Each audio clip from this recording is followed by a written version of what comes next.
I'm not under any illusions that you can totally get out of paid advertising. And I know that that's not realistic, but the notion of what can I be doing to become 5 Mile famous in my community, I think is the most important piece for any home service business.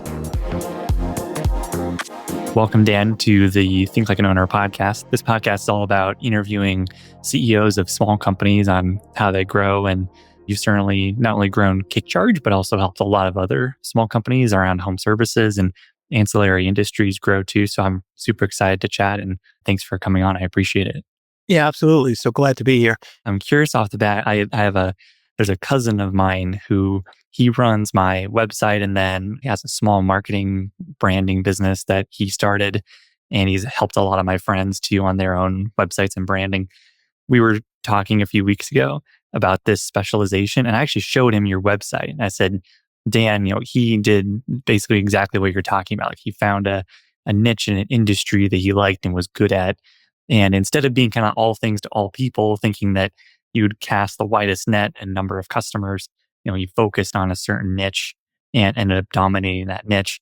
And so, like, talking to my cousin about his business, I'm kind of curious, like, what was that decision and thought process to focus on an industry like for you in starting graphic designs and becoming Kickcharge? Yeah, I think when we first started, I don't think I had thought that that was the best approach, like to niche in and to be hyper focused on one area. And I would say we were probably more generalized with a very broad spectrum of clients when we first started. So probably the first 5 to 10 years, we had healthcare that we were actually doing work for. We were doing newsletters for a large health insurance company. We were doing some marketing for them, and we had a lot of small business. And the idea was still central that a small business really needed to have a very consistent presentation of their marketing assets. And so the idea that we could help any small business with their brand, with their website, their brochures, any of their marketing needs was still central to what we believed in and where we came from.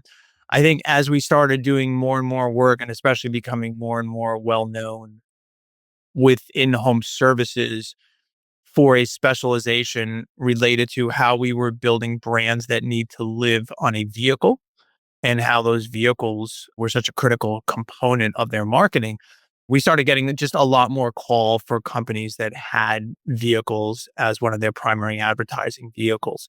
And so I'd love to say it was a massive brainstorm, and I drew a hard line in the sand and said, "Oh, we're definitely going to focus on this only." I would say that came later, where we did really draw a hard line in the sand and say, home services is where we do our best work, where we can have the most impact, and where we are most skilled. And we understand the market, we understand the owners, we understand what's important for them.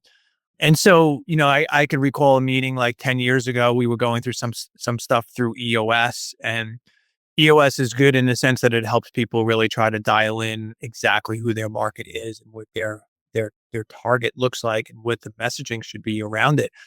And as designers, I think we all thought for a second, hey, wouldn't it be really cool if we did things like microbrewery branding? Like, that would be pretty cool to, brand a line of, alcohol or beer or something like that. And then, we really stopped and thought and said, well, what would we need to know how to do that? And then we just said, like, we're moving away from what we're actually really good at. And selfishly, it might be a fun project for us to take on, but it's not what we're specialized in. And we just also recognize too that it's the brand for a home service company is something that most of them really understand how critical it is. And they're not, generally speaking, they're looking to get the most value from that particular service. In certain verticals, they don't have the budget to support what we needed to charge for our work as well. And we just kind of learned that going through experience, hey, this specific vertical doesn't have enough money to invest in branding typically. So we obviously wanted to go where we knew we had a lot of clients that fit sort of the parameters that made most sense for us. So if it wasn't one major decision and it sounds like it was a bunch of small decisions along the way or small like ahas that kind of collectively led to this change, what were some other small moments? It sounds like one of them was focusing on vehicles. So you went to small businesses. So you left healthcare, like large healthcare behind. Then you went to vehicles. Sounds like those were two of kind of the small dominoes, but what were the kind of the next couple that led to that further specialization? When you really stopped and you looked at the numbers, right? And I think that that's the part too where you would like to think that owners make decisions based on data.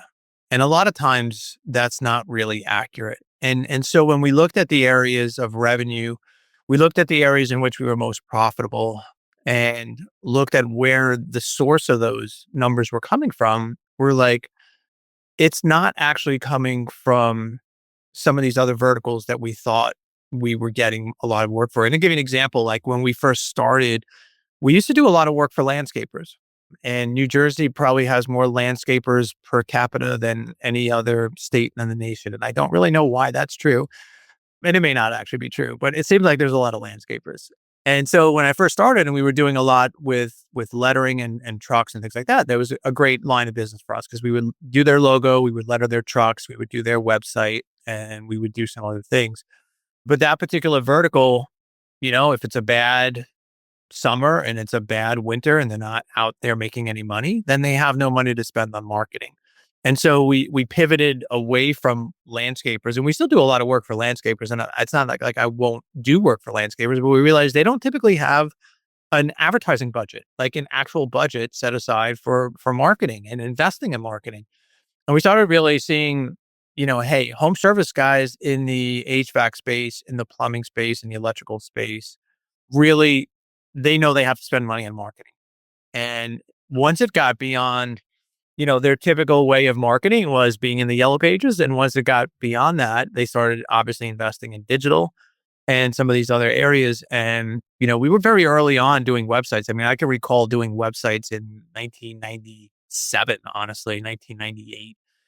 And so we started, pivoting more and focusing more just on HVAC, electrical, plumbing, and those types of companies. And we found that they were more receptive to the idea of why brand was important. They had budgets to support actual marketing initiatives. And it just fit really well with what our expertise was.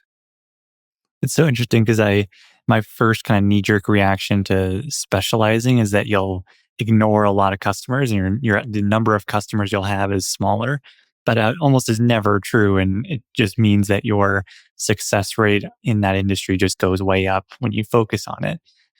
Did you have any of that kind of hesitancy around, oh, if we specialize, that means saying no to certain work that, you talk about it throughout your book of like some businesses, they just take on work that they have to, because that's just how they, keep the lights on.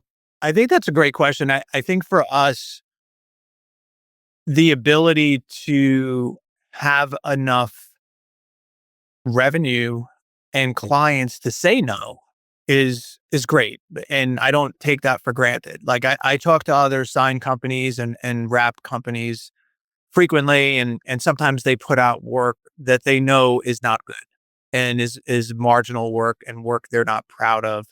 And they're like, well, listen, the client was happy and we just got to cash the check and move on with our lives. And we've been very blessed to be able to turn down work that doesn't align with our principles, that doesn't align with our values, or also just work that we know will not move the needle for a particular client. We have so many people who want to use us, but they'll come in with a set of parameters that we can't abide by. For example, they'll say, well, I love my logo and I have to use my logo. And quite often the logo is the fundamental problem in all of their marketing.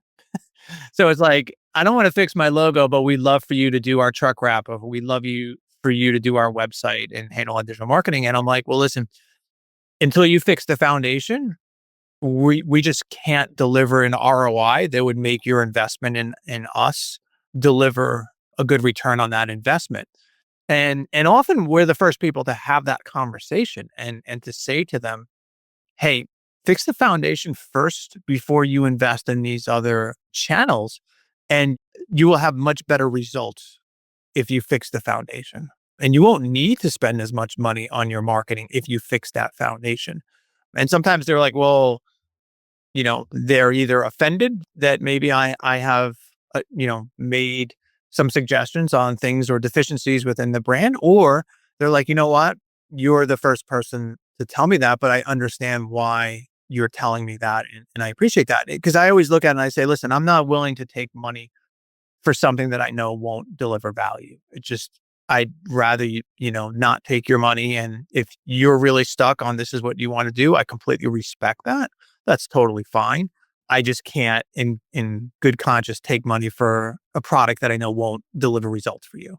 So it's an interesting thing. Like I said, I think that honesty probably gets us more business than not because I'm approaching it from a perspective of truly looking at it like a partnership rather than a client vendor relationship. Like I don't want to be a vendor. Like if you want a vendor and you want someone to do exactly what you ask them to do, that's totally acceptable and I appreciate if that's the direction you want to go, but at that point I don't add any value to the conversation. And if I don't add any value, then you should buy that service for the cheapest possible price because that's what you're asking them to do. You're asking them to do exactly what you want, which is totally fine. But at that point, whoever you're buying that service does not add value. They're just basically doing what they're being told to do. And again, there's certain instances where that makes complete sense. But at our price point, it does not make any sense. You could go to Fiverr then and tell that person on Fiverr what you want them to do. And I'm sure they'd be happy to give you exactly what you asked. It may not be what you need. And that's the difference, honestly. It also probably engenders a certain amount of loyalty. Like I have to earn the right to work with Dan, but when I get to work with Dan, like it's gonna be this thing that is, it's gonna be have a bigger impact on my business. There's a specific constraint within the work with Dan that is different from working with other vendors. And it probably gets more personal investment from them too, I imagine. Yeah, and I think it's fair to say that no one goes through the process and subsequently says, "I feel like I overpaid for this service." In fact, it's usually the opposite. It's usually like, "You guys should raise your prices. You guys should charge more," because they start to experience what the impact of having a great brand is on their actual business. So I think that that is true almost universally. But again, not everyone is the right fit, and being blessed with a lot of work, I don't have to make things fit that don't really belong. And when you start doing that as an owner, when you start taking on work for the sake of taking on work, even though it's not ideally suited, 99% of the times that's when problems arise because it's mismanaged expectations. Going into it that it's going to be something that probably isn't going to work. So we've all done that. And I think I've certainly experienced that early on in the career where maybe I didn't have as much work and was just trying to get as much as I could. But ultimately, when you really dial into who an ideal client is and actively seek those types of people, I think ultimately that leads to the best type of partnership you can have with a client and, just being vested in their success too. I think from a cultural perspective, we really truly believe the notion that we build brands that change lives. And as a design perspective, one of the things that we often speak about is that we need to design as if lives were at stake. And we look at that responsibility as being sacred. And we have a wall here in our office that's a wall wrap. It's probably 10 feet by 20 feet long. And it has a headline that says, "We build brands that change lives." And on this wall wrap, there's about 150 clients, photos of our clients in front of their trucks with their team.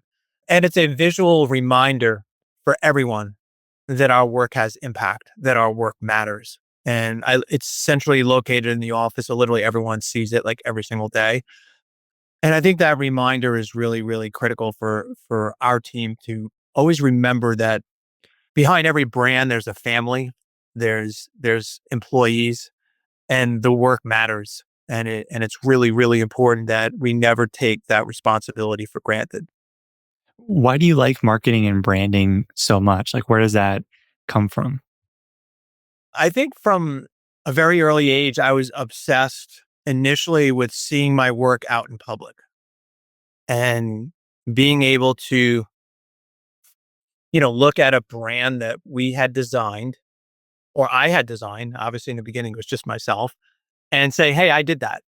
And it's 40 years later from the first van that I hand lettered in my parents' backyard. And I still get that same emotion. I was just traveling down to Delaware and then I had to go to Virginia to visit some colleges for my daughter she's a senior in high school. So we looked at UDel and then we went to James Madison. And along the way, I passed probably five or six of my brands as we were driving. And it's just still cool. Like, it's like, hey, we did that. That's our brand. And seeing billboards along the way and knowing that those are all lives impacted by our work. And I think that part's really cool. Yeah, that does make a really big impact, especially personally.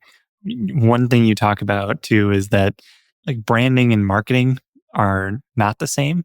And there's a distinction there. There's kind of a lot of these terms are kind of lumped together in marketing, but they have distinct goals and ambitions. Can you talk through kind of how you distinguish, like even just advertising from marketing, from branding, kind of lay out your framework for how you approach like branding a new company? Yeah. I think, you know, marketing is meant specifically to get the lead, to get the call in. So there's aspects of that deal more with the channels and the advertising that is used to support the sales initiatives. Whereas branding is really more the foundation on which to build those assets, right? So we look at them as it's not that they're separate. They're obviously very, very much related because if you don't have that solid foundation, then all the marketing in the world won't solve your sales problem. But you have to obviously have aspect of your marketing that is dedicated specifically to generating leads and lead gen. Whereas branding is more top of mind, establishing trust, having people become familiar with their brand. It's funny, I saw something posted today where another marketer that I'm friends with, and he published something and he wrote something like on average, people need to see your brand 20 or 30 times before they remember it or they know who you are. And I responded back to him and I said, that particular number is directly related to whether or not you have a remarkable or unremarkable brand. So if you're telling me it's 30 touches on average for people to know, and I've heard numbers all over the map on that particular comment. I've heard it's like 8 to 10 or whatever. And I would say, well, what if it could be five?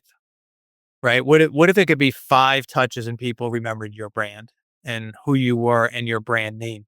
What do you think that would do to your marketing spend? Right? And I think that that's the part that people miss is they get upset about how much marketing costs and they don't ever fix or address the fundamental problem in their marketing efforts. And that's typically brand foundation deficiencies. So again, what if your brand was recognizable and memorable after five impressions versus 30, right? Well, what would that mean to you? Like, how much would you be saving if it only took five impressions of your vehicle in the community for people to stop, remember it, file it in their brain. And then in 6 months, when they need your service, they actually remember you instead of going on Google and typing in, you know, air conditioning repair near me. Like, what would that mean for your business if you became that term that I talk about in the book, which is 5 mile famous? So, definitely a huge relationship with the idea of brand and marketing. But I think where people struggle is marketing feels really hard and it's really hard to do when you don't have a great brand. That's just going to cost you so much more. Like you can market your way out of an unremarkable brand. It just will cost you a lot more money. So quite often you see that with people who are upset with how much of a slave they are to Google and how much money it's costing on PPC or LSA and some of these other channels. And I always say, well, wouldn't it be better if they knew your name first? And what are you doing as a company to become 5 Mile famous in the community that you serve? Are you attending local events? Are you sponsoring soccer teams? Are you at the high school, sponsoring an event? Like, what are you doing to actually become visible? And for a lot of people, like that work is not sexy. It's not maybe as fun. But it's easy just to say to the digital marketing company, hey, spend $2,000 this month on LSA. And I get it. Like it has to be part of the marketing mix, but working on becoming visible in the community is so often underserved and underutilized as a marketing technique. Yeah, that was really counterintuitive to me. First reading about it was that good branding should be cheaper marketing ongoing. Like your ongoing costs should go down as a result. When I think of like high quality branding and like investing in a brand, like investing to me means like you're spending more. Like there should be a greater expense of your revenue going to marketing every year. But you kind of you challenge that idea. Yeah, and I think a lot of times as well, like and if you spend time on different Facebook groups and you see owners talking about marketing spends, and you'll hear a lot of people want to define a specific budget that they should subscribe to. And they'll say, hey, what percentage of revenue should I be spending on marketing?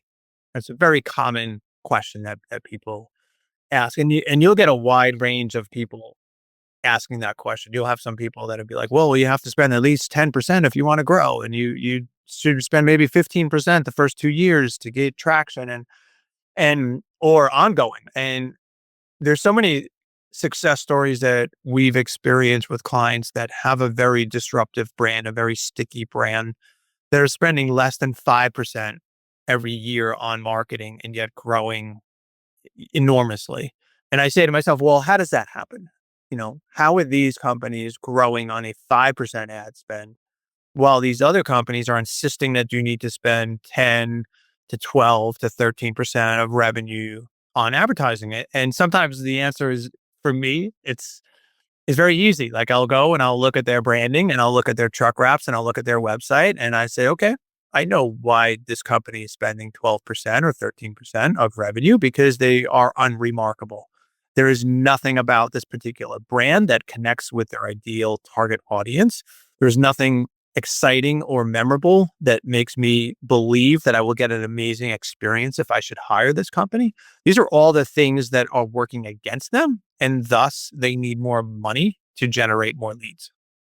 It's not rocket science. Like that's the crazy thing. It's kind of bizarre to me sometimes to see because I feel like the notion of how critical brand is, especially to home service, is not, 5 years ago, maybe it wasn't talked about nearly as much as it is today.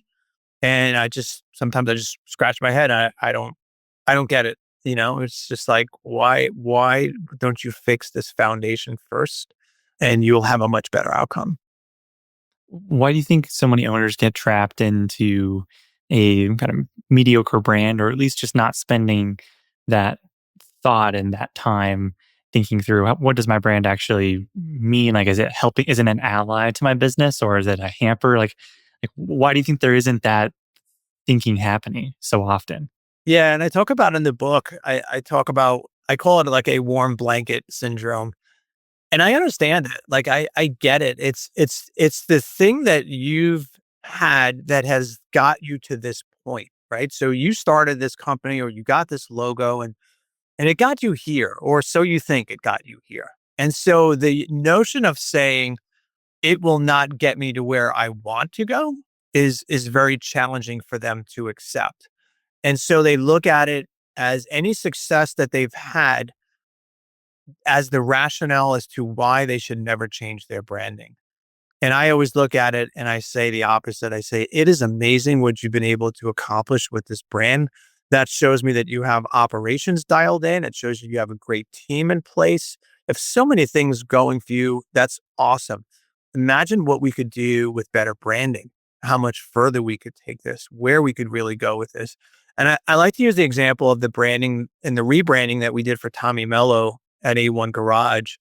And when Tommy came to us to rebrand, he was at 30 million in revenue, which for a home service business is very few companies that ever get into that neighborhood of revenue. And he said to me, I want you to rebrand because I don't really believe that my trucks look good. I don't believe that the image that we put forth represents the quality of service that we provide. And I want you to help fix that. And we did. And they went from 30 million to 300 million in, I think, 2.5 or 3 years. So incredible growth there. But he had the insight to be introspective about his brand and ask that hard question. Does this represent who we are today, or does it represent who we were 5 years ago or 3 years ago, whatever the number is? And I think that that's the question that I would challenge owners to ask themselves, right? If you looked at this brand and you had no other context, you just moved to this neighborhood and you saw this truck, what do you think you would get if you hired this company? And if you can honestly answer that question and say, oh my God, I think I'm going to get an amazing experience, I would be willing to pay a premium for that experience or that service. Great. Then keep your brand. That's fine. But honestly, take a hard look and does it really answer that question about the promise of your brand? I know when you ring the doorbell and the service is completed, they'll be believers. But for every one of those, there's 10 other people that don't give you the opportunity because there's no promise in the brand. There's no inferred promise of a unusually good expectation of a deliverable. And you have to remember too that for every homeowner, there's a certain amount of bias that goes along with their decision making process. They are afraid of contractors. They're worried that they will not be treated fairly. How does your brand help answer those biases that they have? How does it make them feel confident in the service before you get the chance to ring their doorbell or answer the phone when they call? How does it help them feel something good about what they might get if they hired you? So I get it. I understand, there's a lot of complacency in branding. It's like, hey, this is what got me here. It's working. I always use the quotation marks for that. It's working. Why would I ever change it? And I think the bigger question is wow, imagine what we could be doing. And it's not something you have to look beyond just marketing too. It's not just marketing that it affects. It affects culture. It affects recruitment so much. Like, oh my God, recruitment is so much impacted by brand. And when again you hear the common challenge from owners, oh my God, I can't get anyone to work for me. No one wants to work these days. And then again, I'll go in, I'll look at their logo, I'll look at their truck, I'll look at the uniforms, and I'm like, I know why you have a recruitment problem. This doesn't look like a place I want to be a part of, that I'm excited to be a part of. Like Tommy Mello does not have a recruitment problem, even at 300 million, because of what he provides, because of what the brand signifies. And I think that that's something too that people misunderstand or underestimate. They think the brand is always externally focused and they forget how important it is from an internal perspective. Yeah, I had a bunch of notes here about the internal impact. Like it sounds like a lot of the most successful clients you have the internal service quality training kind of figured out, and it's the brand that unlocks a lot of that. What are the impacts internally that you see with branding, and where do they kind of show up? Like if you visit a client right before you start work, and then a year later, what sorts of things do you start seeing in that second visit after all the work's been done for a year?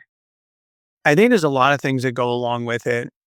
First of all, there's a renewed enthusiasm for where the company is going and what it means for them as an employee. And I think that part, I think, is exciting from an employee perspective because it shows that we're not being complacent. Well, why are we rebranding? What does that mean for me? What's in it for me? Well, we're rebranding because we want to grow this company. We want to have better marketing tools. We want to provide a better environment for all our employees to participate in. And as we grow, we want to have more opportunities for the people that have been part of this company from the beginning. So you often see a renewed enthusiasm that really stems from the owners themselves initially, because we're breathing sort of new energy into this entity that they have. And you see them get so much more excited, or, just higher level of engagement themselves, because it's just fresh for them. It's just representing who they are, who they've evolved into. It's really ironic too sometimes, because you see the owners and they can't wait to literally strip everything of the old brand once they get the new one. They're like, I always get this question like, well, is it okay if we have a few trucks with the old logo? Because I want to change them as soon as possible. And sometimes people think that like they have to change everything on day one. And I'm always like, listen, like if it's, if it's the end of the life cycle of that particular van, leave the old logo on. Like it's fine. Like the two brands can coexist for a little while. But you see some owners where in their mind are like, everything's gone. Like I got to strip everything off, and they're so excited about it. And I understand that too. So it starts from the top where they get just so much more enthusiasm about their own company. And then it gets, I think, disseminated to all the employees, and how it's rolled out is actually really important too. And we've seen some great rollouts of rebrands where the team knows nothing at all about this happening. And then they have an event where they have brand new trucks, either under wraps, like under a big giant sheet, and they pull the sheet off and they unveil it. And then they have all new swag for all the employees. So the new hats, sweatshirts, uniforms for the guys. And I've seen ones where they just go through the history of the company and just talk about how this is a new chapter, the next chapter in the evolution of this company and where they want to take it. So they kind of lay out their vision to it. So it's a big part, I think, of culture. And when you integrate the brand as well within the spaces of the offices and the conference room and the meeting rooms, behind the reception area, again, from an employment perspective, when you walk in and you see the implementation of the brand and these visuals and messaging that goes along with it, it feels very different than probably what they've experienced at other employers. So Yeah, definitely. it feels organized. Yeah. Or like this company has a vision. There's a unity here. There's a self-awareness here that's missing elsewhere. And it's also part of, the brand story. I always tell the story of Grasshopper, which is a $25 million HVAC and plumbing company up in Albany. And we rebranded them, and they were previously renamed them and rebranded them. And they were at about 400,000 in revenue before we renamed them. And their previous name was PMA Mechanical. And there was no sense of story. There was no sense of anything. Well, And you just proved it. We could barely remember what the name was originally. It's the whole point. Yeah. And so we renamed them Grasshopper, and grasshoppers can only move forward. And that notion of moving forward as a company became central to everything that they stood for. So we as a company will only move forward. And their tagline is forward is a way of life. And I think in 4 years, they've added, like I said, from 400 to about 25 million in revenue. And they don't have a recruitment problem. They don't. Like people want to work in this environment because of what it stands for. Walk into their offices. We designed all these massive wall wraps. They have such a cool, area with, video games and like all this cool stuff. It just looks like a very different environment. And yes, they work hard, but they play hard too. And I don't know that you get all those things from PMA Mechanical or whatever they were called before, right? So I think the idea of a more legitimate anchor to a story, to a mission, is really important. Another example, real quick, of a garage door company that we rebranded that was called RW Garage. And I had said to the owner, I said, initial base names. I know we're going to talk a little bit about naming, but initial base names are the worst things to ever name your business, mainly because there's no promise inferred for them, and they're really hard for people to remember. And I said to him, what about if we change the name from RW to Right Way? And that made so much more sense because it was not only externally focused, it was internally focused as well. So their tagline, get it fixed the right way, made a lot of sense, not only from a consumer perspective, but from an internal perspective. It means that we as employees will only do things the right way. We're not going to take any shortcuts. We will not cut corners here.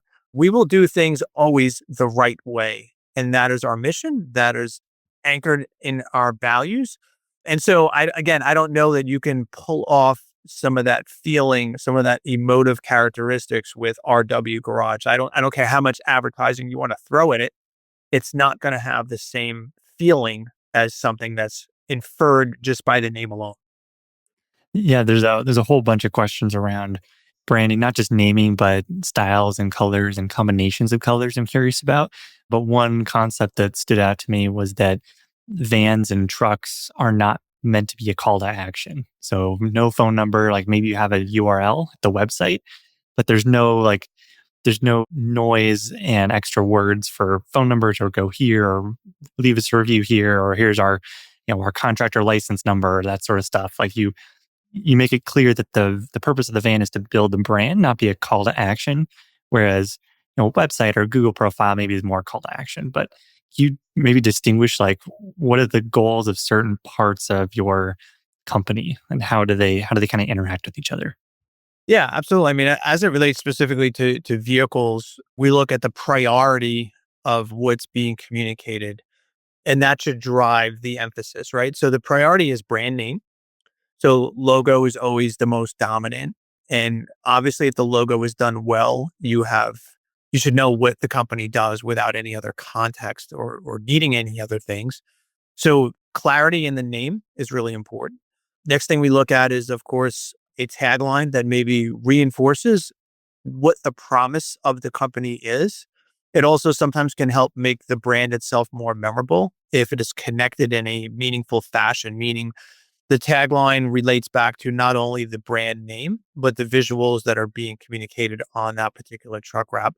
And then the third thing that we look at as being important is the URL. And honestly, it's not hugely important because if the company is well branded in the first place, most people are more likely to Google the name of the business and then get their phone number and then get their website address than needing to actually type in to their browser the actual URL. Same with phone numbers. Like if you honestly ask yourself as a consumer, when was the last time you physically dialed your phone number, a phone number, instead of just Googling the name of the company and then hitting call now or, off their website calling from there. So, a lot of people look at phone number like, oh, some people will take a picture of my truck and then they'll call me that way. And I'm like, okay, does that mean they wouldn't have been able to figure out how to call you without the phone number? Like, I'm confused. Like, are we really, not able to use Google for most people or just type in your URL? So we still use phone numbers on a lot of our trucks. I would say it's probably 50%. I don't mind putting a phone number on a truck so long as it doesn't come at the expense of the branding. So if there's not a way for me to work it into the layout and it will marginalize what I deem to be more important, then I won't put it there. And we have a client that we did the branding for, Eco Plumbers in Ohio. I think they're close to 100 million in revenue right now. They were at 40 when we rebranded them 2 years ago. No phone number on their truck. So how did that happen? Like, how did people contact them? There's no phone number on their truck. They somehow figured out how to contact them though, right? So I just don't think that it's meant to be point of purchase. It's a different it's like a billboard. Honestly, you have to look at it in the same, and same holds true for QR codes. People want to put QR codes on their vehicle. We have never put a QR code on a vehicle again, because I still think people know how to contact you without the QR code. They really, generally speaking, detract the layout and don't look good on a vehicle. I don't know if you've ever tried to scan one while you're driving. It's not a good idea. No, it reminds me of menus during COVID. And so I really don't want to see a QR code. QR codes to me have like a almost negative sense to them now. So I get it. There were people like, "Oh my God, I have one on my truck and I know people have used it to contact me." And I'm like, okay, does that mean they never would have been able to figure out how to contact you without it? Like, I'm not sure what that's proving that you got people to use it. Like, okay. So, we just listen, you want to put a QR code, knock yourself out. Like, it's just not something that we typically want to have. It's like, in my mind, it's like putting a QR code on a billboard. Like, why would you do that? Like, that makes no sense, honestly. Yeah, I mean, the only place I could think of for, a phone number on a truck would be like the back of it. So if you're behind the truck at a stoplight or you've been following it for a while, I was driving in Minneapolis and there was an A1 truck ahead of me, like as I was going to the airport, and I followed it for like 10 minutes. It was on the highway. So like I had enough time like to see like if there was a phone number, I could read it. But I imagine, as like reading the book, I was imagining like more of a truck like driving through an intersection like the opposite direction. So I see it for like 2 seconds. Let's test that right now. So you drove behind it for a few miles. What was the phone number? Oh, no idea. No clue. Yeah, To exactly. your But point. you remember A1 Garage, right? I do. Yeah. So if you wanted to contact them, would you be perplexed on how to actually reach out to them? No, no, certainly not. For most things, I Google Maps, even for like doctor's office or dog boarders. Like sometimes I just go on Google Maps. We go there frequently, but I still sometimes just Google the number because it's easier. Yeah, absolutely. Yeah. There's also a particular style that I think a lot of your work is identified with that has kind of a cartoon look. And you made a point also in our earlier conversation about using AI to generate work that you can't trademark. And there's kind of a balance of like a creativity that's unique to you and your company that isn't easily copyable by somebody else. And I'm also imagining kind of some of the stuff you've talked about with most home service decisions being made by women, and all of these things kind of influencing this artistic style that a lot of your work has. Can you talk about some of those influences and why this look has been so successful and all the different components that go in that? Yeah, I mean, the question of mascot branding is one that comes up often, and people, it's interesting because I think people believe that sometimes there's too much mascot branding being done, perhaps, and I will say that there is a lot of mascot branding that is being done that is really poorly executed, and so they run counter to what we believe the brand should be doing in the first place. So if you have a mascot that is not rendered professionally, that is not communicating the emotive characteristics that you want to personify in that brand, then it is a negative for you as a owner because it will reflect then in the perception of the business. So I see some of this work, whether it's AI generated or just from budget branding, and I'm going to use that in quotation marks, budget branding companies, the vast majority of it is not done well. And so when it's not done well, it does reflect poorly on the company that is deploying it. So when we look at mascots, and I think for us, it's interesting that we have sort of a reputation of doing a lot of mascot branding, but we probably do just as much non-mascot branding as mascot branding. But for some reason, it seems like the mascots just maybe get more enthusiasm. I don't know exactly what the right word is. But in the book, I talk about, because people often say, Dan, well, what works better, mascot or non-mascot based brands?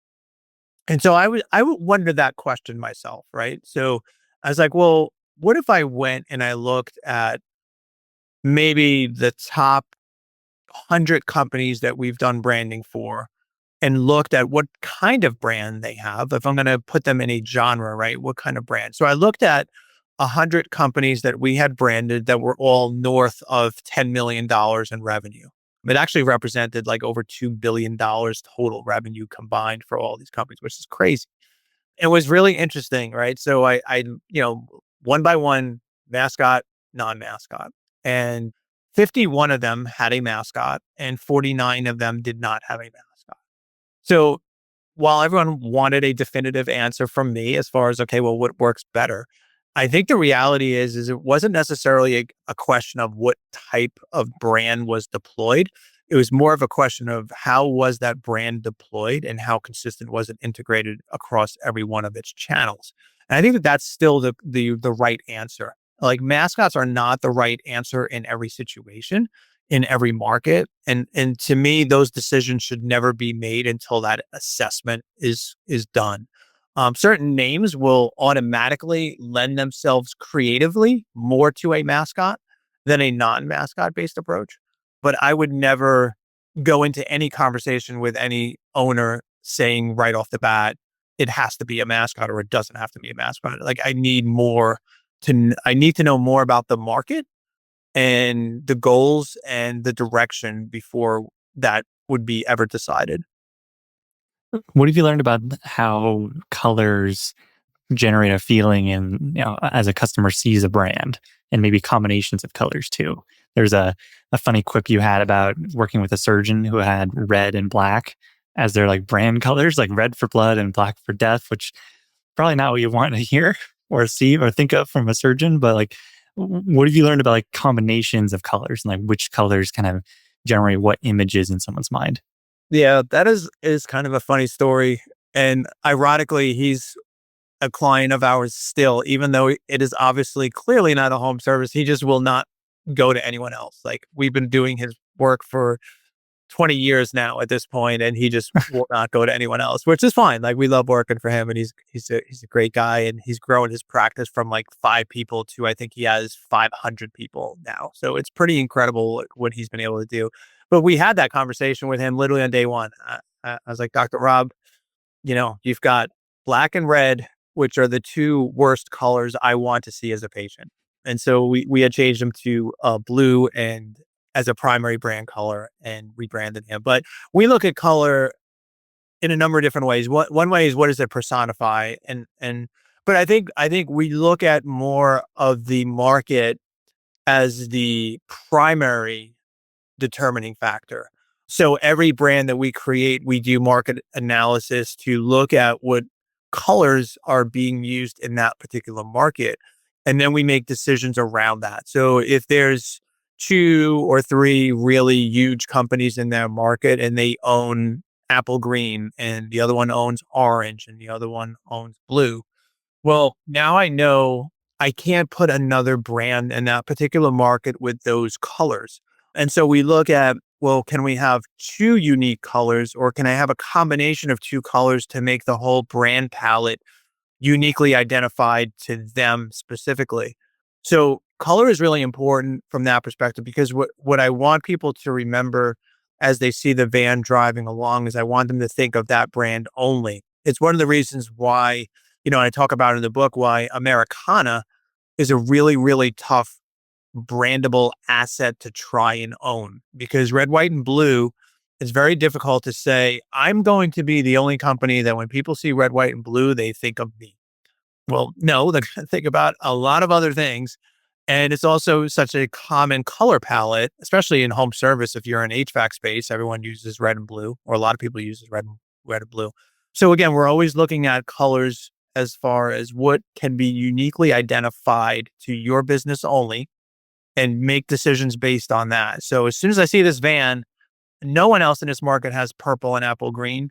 So I'm only going to think about your company when I see purple and apple green. So as it's driving towards me, I'm already getting that signal. Oh, that must be one of their trucks. Right. And it's subconscious, but again, the repetition of it. But if it was a white van, I'm not thinking of any one particular company because probably 75% of every home service contractor has a white van. And so I talk about in the book, we call that white van syndrome because it is something that is so common and therefore forgettable. Therefore, I can't expect anyone to remember it. Right. So, having a white van is typically something we would never recommend for anyone because you look like everyone else at that point. You also don't have a lot of straight lines on your brands and wraps. A lot of curves, a lot of angles. And I imagine there's kind of an eye-catching aspect to that. Like when you're on a street, all the lines are straight. Your stoplights are at right angles and straight. The cars have a lot of straight angles and straight lines. I imagine there's kind of an attention piece to that. Is that an intentional choice of having more curves that maybe catch the attention better? I mean, to your point, everything that we are trying to do is trying to disrupt the space of the person viewing it, right? So if they're seeing a lot of things that look very similar in nature, and then suddenly something rolls by them that doesn't conform to what they are used to seeing, that definitely causes them to change direction and stop and maybe take a look at that and say, "Oh, what was that?" Because it feels different. It's the same theory that Seth Godin talks about in Purple Cow. Is if you're seeing a lot of cows along the countryside, and then suddenly you saw a purple one, well, it would stand out. Even if you've seen 1,000 of the cows, like you start getting used to them and they just kind of blend into the background. You don't pay attention to it. But if something suddenly came up that disrupted sort of the space of what you're used to seeing, then you would pay more attention to it. And that theory of disruption is how we approach vehicles. So we are deploying things that we want to disrupt the viewer's attention with. We want them to stop and take a second look.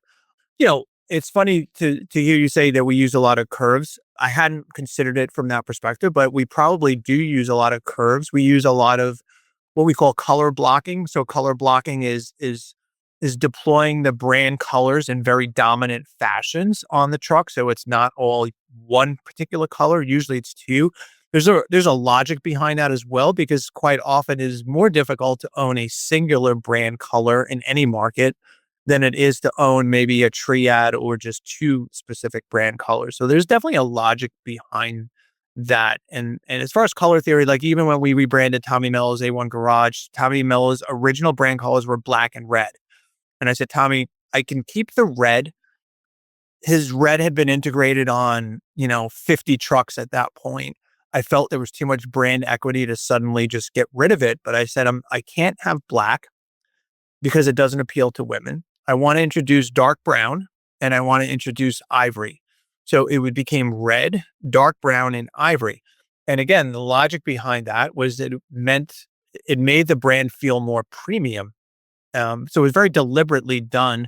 But I also knew no one in his market was using those three particular brand colors, and I knew I could own it in that space. So again, a lot of logic behind that. But the idea of, again, just how do we use this vehicle as a mechanism for something that will live in someone's mind and be able to be recalled later on? How do you think your brands and designs 5 or 7 years from now will look different than they are today? That's a great question.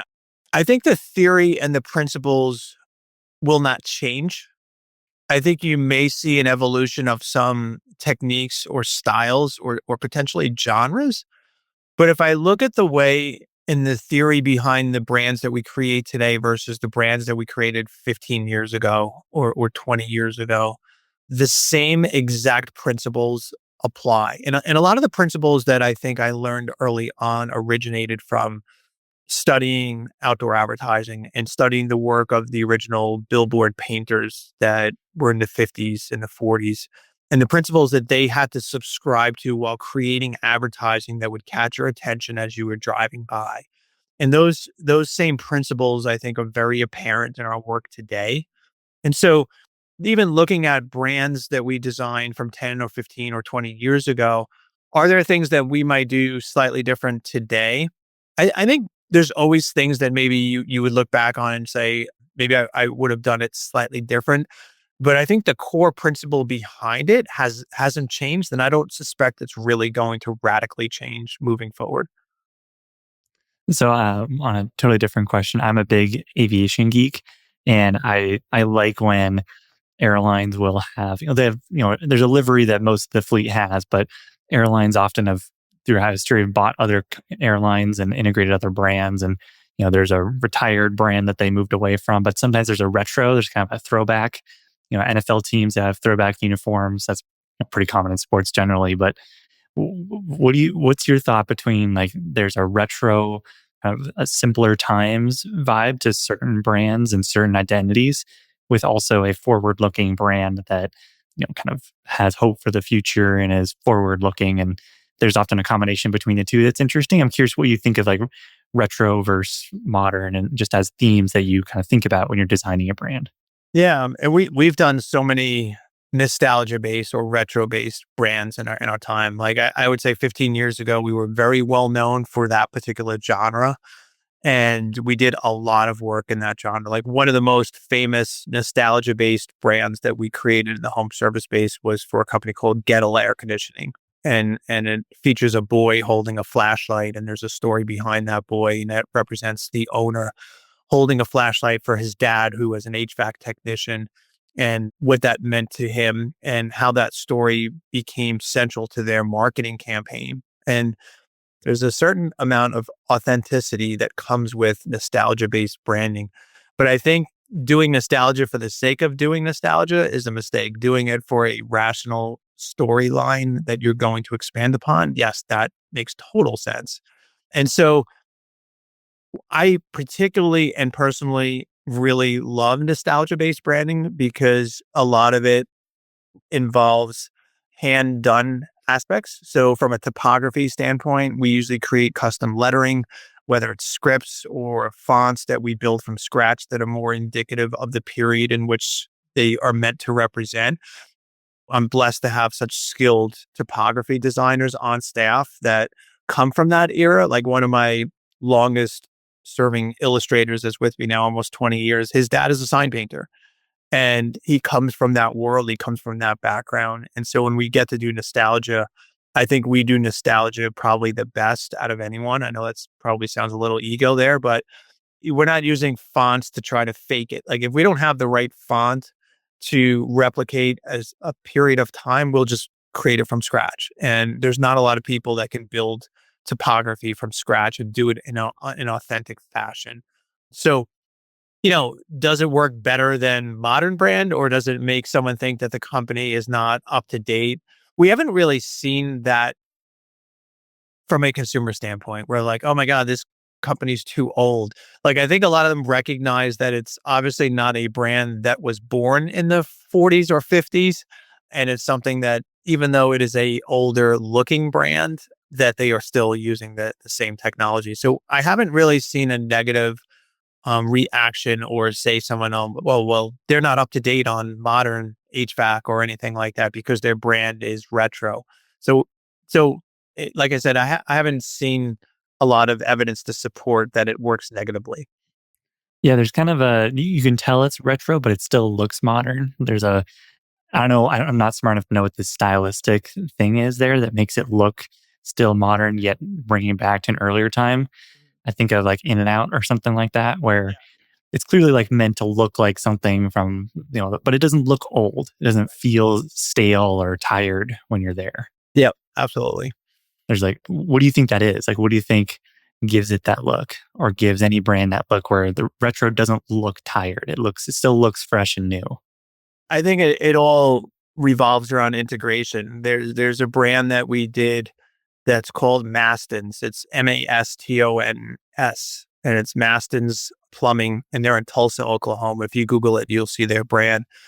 And we did their website, we did their logo, their uniforms, all their marketing materials. And when you put it all together, like there's a really cool story about this, and I'll just tell it really quick. But he was wearing his uniform and he was in a store, and a woman came up behind him and said, are you the owner of Maston's Plumbing? He said, yes, I am, ma'am. It's nice to meet you. My name's Kale. And she said, I just wanted to let you know that I was driving behind your vehicle, and the image of the logo really connected with me, and it really brought back a sense of when craftsmen cared about their jobs. And it just harkened to me this time that was just such a simpler time. And I just want to let you know that it really meant something to me. And he's like, oh, thank you so much. And we literally have her on camera retelling this story. And that's when I say sometimes, like, are you going to get that same reaction from someone that looks at your Sun and Snowflake logo? Is someone going to go out of their way and tell you how that Sun and Snowflake logo really connected to them on a deeper level? And I think that that's the part that so much home service branding is truly missing is that connection. And his tagline is service the way it ought to be. And again, that means something to him, and it means something to the values of that particular company. So I think the integration of all the different assets, when they're done in a professional manner, they don't feel dated at all. It just feels like a modern take on a older style brand. I love that story just for the sake of when we talk about those impressions and we talk about how do we connect with someone and live in their mind, do you think that she will ever call someone else now when she needs service, or is she going to just type in Maston's Plumbing and get to them right away? So again, just simple things like that, I think, go a long way for people to think about in terms of their own brand. Like, how likely do you think it is that someone actually cares about your logo and your brand and files it in their memory to recall later on? And if not, then what are we doing to try to fix that? There's also probably a staying power element to retro branding where, like, oh, this company looks like it's been around for 50, 60 years. They must be doing something right. There must be, reliability. They must have probably learned by now how to perform quality service or something. There's a reason they're still here. Like, there's something to trust in that brand. 100%. And I think sometimes too, when we are doing rebrands, especially when we do second and third generation rebrands for maybe it's new family members that are taking over the business, and you look at this brand and it looks like they just started the company like a year ago. And I'm like, wait, you guys have been around for 40 years? Oh yeah, we've been around for 40. I'm like, then why does it look like you just started last year? You know what I mean? Like, why aren't you leaning into this from a messaging perspective? Why aren't you talking about the history and the heritage and what it means to be a third generation plumber for your family business? Why are we talking about that? So I think sometimes that is a unique selling proposition that is not leveraged in people's brands and should be, especially if it's unique in their market. Like, if they're the only ones that can talk about it and talk about that history, especially with so many companies being PE owned now. Well, what are you doing as a privately owned business or family owned business to talk about how that's important, why that means something to the community? And the brand can tell that story if it's done correctly. What other brands do you admire and study?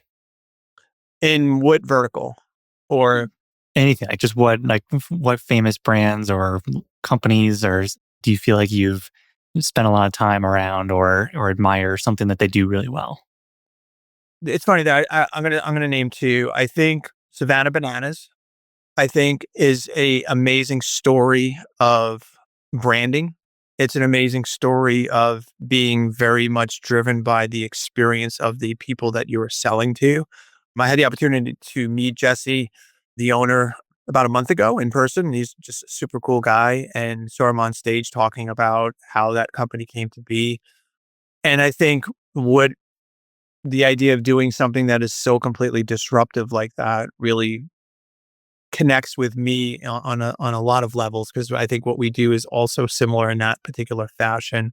And I would say the other brand that I think a lot about is Disney, because Disney also just is so focused on the customer experience as part of the journey, right? And it's kind of funny, and I was there a couple weeks ago, and the experience is always just from the person who greets you when you arrive at the hotel to any of the people that you interact with at the park. And I think that that's really so fundamental of what the Disney brand personifies. So I would say, yeah, those two I think are pretty cool ones. So Disney in particular is really obsessed with authenticity.